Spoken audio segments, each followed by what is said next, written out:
explication sur le Club LR, qu'est-ce que c'est, pourquoi ça a été fait. Donc le Club LR, c'est deux parties, une partie sur Internet, où vous pouvez vous inscrire, diffuser votre activité, vos événements, vos informations. C'est 100% financé par l'espace entreprise, c'est nous qui faisons cet élément. Et après, tous les mois, on fait une conférence sur divers thèmes pour permettre justement de discuter, se réunir. C'est pour ça qu'on met un trombinoscope de tous les présents. Juste après, on fait un apéritif pour que vous puissiez discuter entre vous, faire du business entre vous, des échanges. C'est pour qu'on fasse du commerce entre nous, plutôt qu'aller chercher très loin des éléments que l'on a ici. Nous ici, on a 300 entreprises qui ont leur siège, on en a une centaine sur Gare au Sud, où on a notre centre d'affaires. Et souvent, elles ne savent pas que ce qu'elles ont besoin est à côté. Donc le concept vient de là, ça a été mis en place. Et l'espace entreprise, c'est deux centres d'affaires, un ici, un au Millénaire, un à la Gare au Sud. En tout, ça fait 75 bureaux, 7 salles de réunion, domiciliation d'entreprise, services de gestion. Et à Gimo, où on fait de l'immobilier entreprise, location de bureaux, entrepôts, ateliers, stockage, voilà, c'est notre métier. Donc après, on choisit des thèmes qui peuvent intéresser chaque entreprise. Là, Patrice, Info, Stress, Service sont venus parce que c'est vrai que souvent, le chef d'entreprise, c'est un peu le mal aimé. C'est-à-dire que pour les salariés, on a plein de choses. Le patron, ça doit être Dieu sur terre. Et il n'est jamais malade, et tout va bien. Et en vérité, même lui est un humain. Donc, des fois, c'est compliqué, surtout que la vie de chef d'entreprise est plein de soucis différents et on nous en remet. À un moment, la coupe peut être pleine et avant qu'elle soit pleine, il faut agir. Et donc, c'est l'intervention qu'ils vont faire pour pouvoir parler de ceci. Voilà. Merci d'être venu. Merci à toi de nous accueillir et à toute ton équipe. On a été très bien accueillis ce matin. Merci à vous. On se retrouve après, c'est ça? Voilà, juste après, on fait l'apéritif. D'accord. Merci. Je remets les éléments dans l'ordre parce que Nicolas a dit info, stress, service. Mais c'est pas grave, ça marche aussi à l'envers. Donc, on est venu à 3, on est venu nombreux pour essayer de, pendant 7 heures, 7 heures, 1 heure, pas 7, rassurez-vous, on va finir vers midi. Donc, pendant 7 heures, d'essayer d'expliquer ce qu'est le burn-out et en quoi vous, chef d'entreprise, créateur, entrepreneur, artisan, commerçant, vous êtes sans doute un public très sensible. Et puis nous verrons à la fin que fort heureusement, il y a des solutions qui existent pour prévenir et pour gérer ce type de situation. Magali et Déborah sont debout. Elles vont peut-être vous présenter de toute façon à ce que chacun puisse comprendre un peu déjà nos interactions et puis tout au long de la présentation, ils reviendront aussi pour apporter leur regard et vous comprendrez en quoi cette pluridisciplinarité est très importante, notamment dans la gestion du burn-out. Et puis plutôt vers la fin, lorsqu'on présentera les solutions, elles auront l'occasion de présenter en détail effectivement ce qu'elles font. Ne croyez pas que c'est moi qui parle le plus traditionnellement, mais pour une raison de fluidité, on a fait le choix qu'effectivement il y avait plutôt un présentateur et puis des interventions de façon plus sporadique.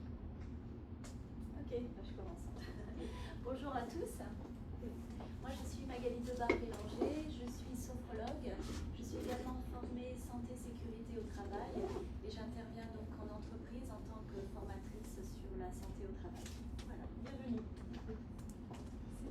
Bonjour, Déborah Ligo, psychologue clinicienne, psychothérapeute. Donc on verra un petit peu à la fin l'émission que j'ai justement en tant que psychologue clinicienne dans le monde du travail. Voilà. Donc nous voilà réunis, tous les trois. Donc moi je suis le coach de cette équipe. Je ne coache pas l'équipe, en tant que coach, j'interviens auprès des entreprises et auprès des particuliers aussi. Là aujourd'hui vous êtes un public plutôt d'entreprise, mais vous êtes aussi des individus et des particuliers en dehors d'entreprise. Donc notre objectif Stress Info Service, c'était de pouvoir prendre en charge le plus globalement possible les attentes par rapport au stress ou au mal-être des individus et de pouvoir y donner une réponse la plus globale possible. C'est pour ça qu'on a fait le choix de travailler en pluridisciplinarité, puisque que ce soit moi, que ce soit Déborah ou Magali, on a tous un champ d'intervention mais qui est limité. Et en travaillant à 3, en complétant nos compétences et nos savoirs, nos outils, on avait des solutions beaucoup plus rapides, beaucoup plus efficaces à apporter aux personnes. Donc voilà comment Stress Info Service est né d'une volonté commune d'aider les personnes qui, à un moment donné, que ce soit dans l'entreprise ou dans leur vie, sont en difficulté. Plus spécifiquement pour les entreprises, donc là on n'est pas tout à fait sur le burn-out du chef d'entreprise, mais c'est pour vous donner aussi à lire ce que fait Stress Info Service, notamment pour les entreprises. Notre objectif, c'est de vous apporter une solution globale. Donc là, on s'adresse plutôt aux chefs d'entreprise ou aux DRH d'une entreprise, en disant, voilà, vous avez dans l'entreprise des choix à faire, des décisions à prendre, des process à installer. Eh bien, on réfléchit avec vous sur comment faire en sorte que ces process, que ces décisions, que ces choix impactent le moins possible la santé mentale des collaborateurs. On sait que l'entreprise est un monde de contraintes. On va travailler ensemble avec l'entreprise à vérifier que ces contraintes soient le plus minime possible. Donc là, on est plutôt sur un mode audit et conseil. Donc on va travailler sur, on va observer les fonctionnements managériaux, les fonctionnements organisationnels et les fonctionnements décisionnels de l'entreprise. Une fois qu'on essaie de limiter les contraintes de l'entreprise dans ses choix, on sait aussi qu'il y a des contraintes qui sont résiduelles.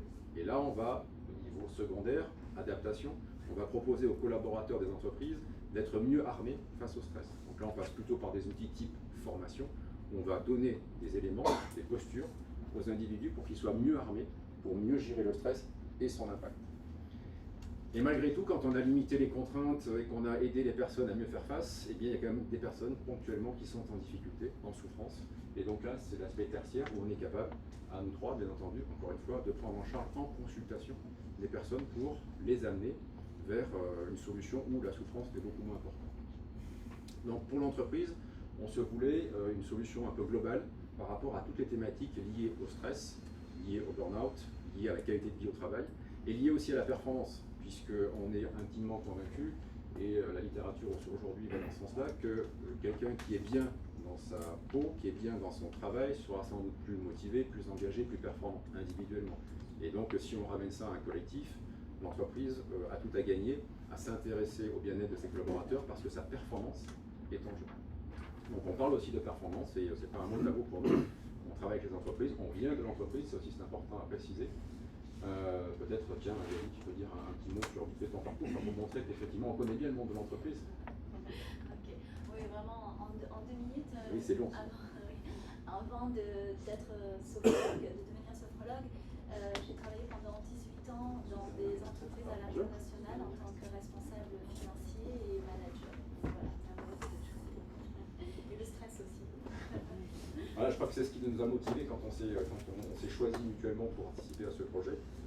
C'est d'avoir fait un constat commun que le monde de l'entreprise est un monde merveilleux, avec tout un tas d'avantages, et en même temps il y a aussi parfois des contraintes et de la souffrance, quel que soit le domaine d'activité, quel que soit le type de structure, quel que soit...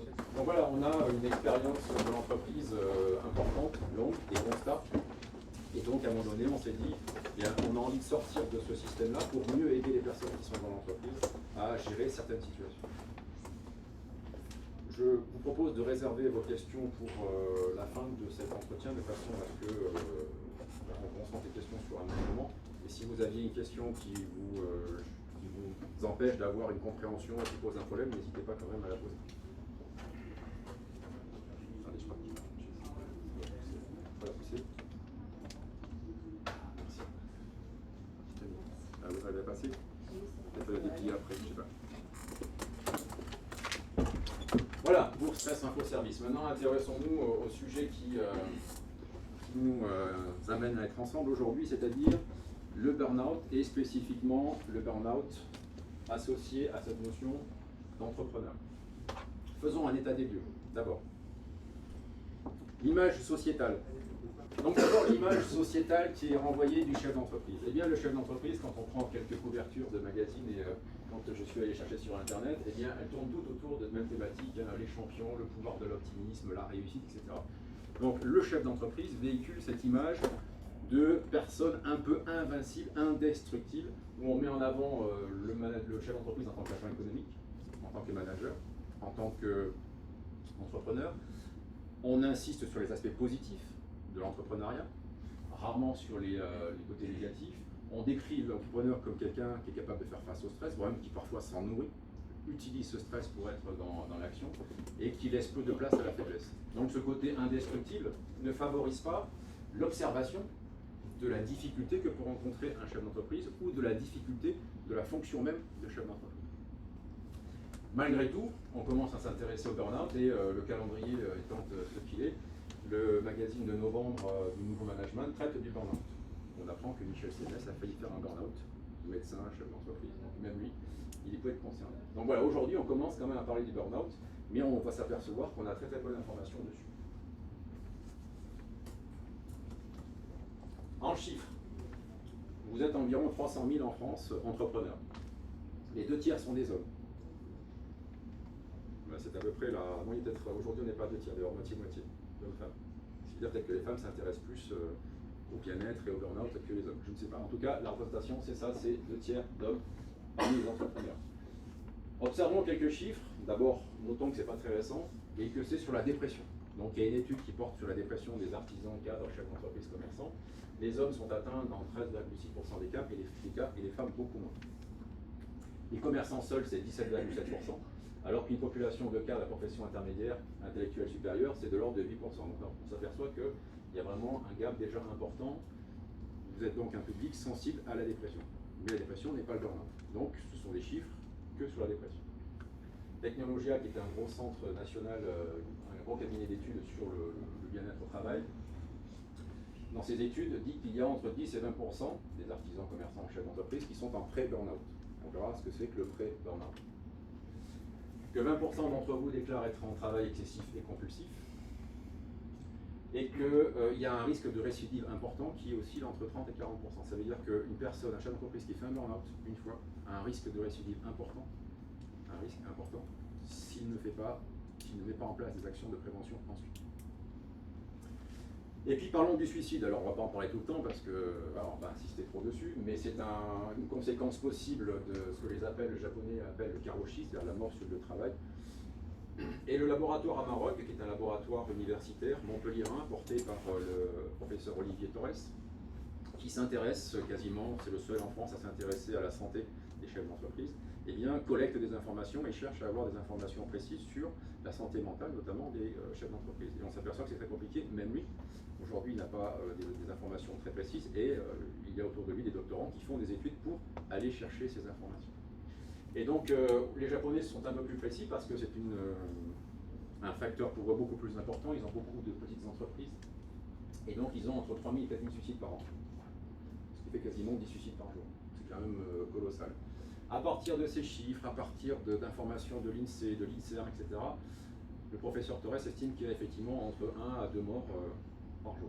Mais c'est vraiment des estimations, lui-même reconnaît qu'effectivement c'est très compliqué parce qu'il faut croiser des informations, on n'a jamais les bonnes informations, les études portent sur des chefs d'entreprise entre 25 et 59 ans, quid des autres avant et après, ou alors il n'y a pas une CSP à l'intérieur, il n'y a pas les artisans, il n'y a pas les agriculteurs, ou il y a les agriculteurs. Bon, on a des chiffres, mais ils ne sont pas fiables. Donc on ne sait pas trop, on sait que c'est un problème, on sait que ça a des conséquences, mais c'est pas fiable.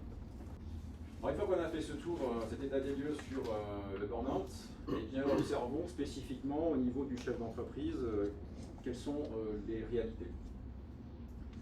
Eh bien, dans ce beau métier qui est le vôtre, il y a des facteurs bénéfiques. Et donc, on appelle ça des facteurs bénéfices qui sont le contrôle du destin, c'est-à-dire que vous agissez vous êtes dans le mode proactif, vous contrôlez le plus possible votre avenir. Donc, il y a un contrôle du destin, on verra, c'est important après. Il y a un projet qui vous transcende, on l'évoquait tout à l'heure avec vous avant la conférence. Effectivement, on est tellement porté par ce qu'on fait qu'on est tellement motivé qu'on en oublie effectivement il y a des signaux que Magali évoquait précédemment en disant voilà, on se détache de sa propre réalité physiologique et on n'entend pas un certain nombre de signaux. Mais c'est une espèce de motivation qui est portée par un projet transcendant. Ça nous apporte une image valorisante, celle du chef d'entreprise qu'on a vu au départ avec tous les critères qu'on a vus. Et puis tout ça, ça comble des attentes d'accomplissement. Pas forcément les mêmes pour chacun les siens, mais si on va vers le mode chef d'entreprise, avec toutes les contraintes que ça représente, l'exigence que cela nécessite, ça veut dire qu'effectivement, en retour, il y a un retour sur investissement, c'est l'accomplissement d'un certain nombre de désirs, voire de fantasmes qui sont propres à chacun. Donc, tant que tout ça s'est comblé, effectivement, vous avez une balance qui est positive, et globalement, la plupart d'entre vous, vous êtes dans un gap positif, et les facteurs bénéfices sont plus importants que les facteurs risques. Et dans ces facteurs risques, il y a bien des incertitudes multiples. Il y a la surcharge de travail qui va vous obliger à être dans le surengagement. La solitude parfois, parce que face aux décisions, eh bien, le chef d'entreprise est parfois seul. Et ces décisions vont impacter non seulement lui, son entreprise, son personnel, sa famille, etc. Donc c'est très compliqué, c'est des choix pas faciles à faire. Il y a un risque patrimonial parce que l'entreprise, pour un chef d'entreprise, c'est beaucoup d'investissement. Il y a des responsabilités multiples. Bonjour. Excusez-moi, bonjour. Ah, il y a encore une chaise. Ah, il y en a une là, tiens. Il y en a une là. On n'a pas trop le choix. D'accord. Bonjour. Donc des responsabilités qui sont multiples, et puis quelque chose qui n'apparaît pas forcément conceptuellement, mais qui est très présent dans votre fonction, c'est la surcharge de rôle. C'est-à-dire que dans vos métiers, vous avez, enfin dans votre fonction, vous avez tout un tas de rôles. Vous êtes à la fois le recruteur, vous êtes parfois le client, parfois le vendeur, vous êtes l'employeur, vous êtes celui qui va solliciter des prêts aux banques, etc. Donc vous avez tout un tas de rôles. Je ne parle même pas des rôles familiales, parentales et autres, hein, mais vous avez tout un tas de rôles dans l'entreprise, et cette multiplicité va engendrer une multiplicité de responsabilités, mais aussi de relations avec les individus, avec chaque fois des risques de tension, des risques de conflit, des difficultés relationnelles. Donc tout ça fait qu'effectivement, vous avez des facteurs de risque. Et encore une fois, heureusement, dans la majorité des cas, la balance est positive, et vous avez ici ces facteurs bénéfices qui vous apportent plus d'accomplissement que les facteurs risques. Le problème, dans votre population, c'est qu'il peut y avoir des inversions assez brutales, avec des amplitudes très très fortes. C'est-à-dire qu'on passe effectivement, on est tout en haut, et puis pour des raisons économiques, de choix ou autres, on peut basculer très très vite. Il peut y avoir des enchaînements assez brutaux. Et quand on va voir après les caractéristiques du chef d'entreprise, eh bien effectivement, cette confrontation à l'échec peut être extrêmement violente. On y reviendra. Mettons des mots sur des mots. Donc qu'est-ce que le burn-out? Il est défini comme suit: syndrome d'épuisement professionnel qui se caractérise par un épuisement général, donc il est à la fois physique, émotionnel et psychologique. Il résulte de l'accumulation de stress à la fois varié, se répétant continuellement et dans la durée. Deux choses importantes à retenir: épuisement total, lié à un stress chronique. Trois composantes: fatigue, épuisement émotionnel, dépersonnalisation. Tu veux dire deux mots peut-être parce que le côté psy. Oui, la dépersonnalisation, c'est lorsque la personne change de caractère, de personnalité, donc les traits un petit peu colériques qui sont sous-jacents vont eux être exacerbés, devenir de l'irritabilité, de l'agressivité, une facilité à s'emporter, à être colérique. Voilà, c'est une modification de la personnalité. Et la baisse du sentiment d'accomplissement et de réalisation de soi. Donc ça, ces trois critères cliniques sont posés depuis pas très longtemps. Hein. C'est une psychologue américaine, Maslach, qui a posé ces critères-là. Et on s'intéresse au burn-out depuis 1974. C'est la première fois qu'un psychologue américain a posé ce terme en observant les personnes qui accompagnaient les toxicomanes dans les centres. Non, mais c'est très très bien. Bonjour. C'est ça.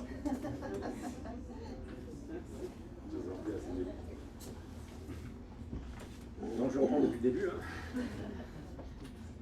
Hein. Donc voilà, c'est assez récent cette observation. Et burn-out, ça vient d'un terme emprunté à l'aéronautique, puisqu'un burn-out, c'est un engin spatial qui n'a plus de carburant, qui retombe dans l'atmosphère et qui par frottement va se consumer totalement, va se désintégrer par une consommation, il va se consumer dans l'atmosphère. Et c'est effectivement, ça reprend un peu l'image du début avec une allumette qui est complètement consumée.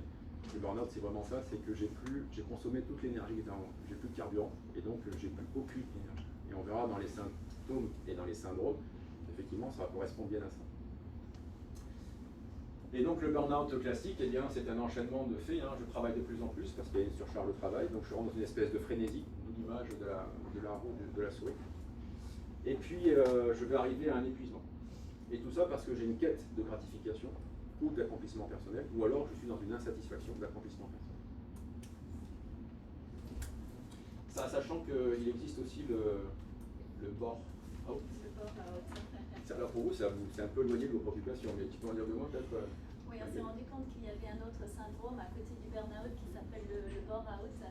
Ce sont des personnes qui s'ennuient tellement dans leur métier, dans leur profession, ou des personnes parfois qui ont été mises dans des entreprises au placard, des restructurations qui ne se sont pas très très bien passées, et les personnes n'ont plus de motivation, ne sont même plus parfois dans les organigrammes, enfin voilà, donc n'ont plus rien à faire. Et au niveau des symptômes, les syndromes, les effets sont les mêmes. Voilà. C'est peut-être pas vraiment ce que vous connaissez. Excusez-moi. Ce que vous appelez la quête de gratification, c'est quoi? C'est la recherche d'une reconnaissance telle que je vais être dans une surcharge de travail pour répondre à atteindre ce besoin, c'est ça en fait? Oui, c'est qu'on modélise on modélise la motivation, l'engagement par une quête de quelque chose. C'est-à-dire que j'ai besoin d'avoir quelque chose qui va me remplir. Donc une forme d'accomplissement, avec tout ce que je peux mettre autour de la notion de chef d'entreprise, de pouvoir, de réussite sociale, de visibilité, de capacité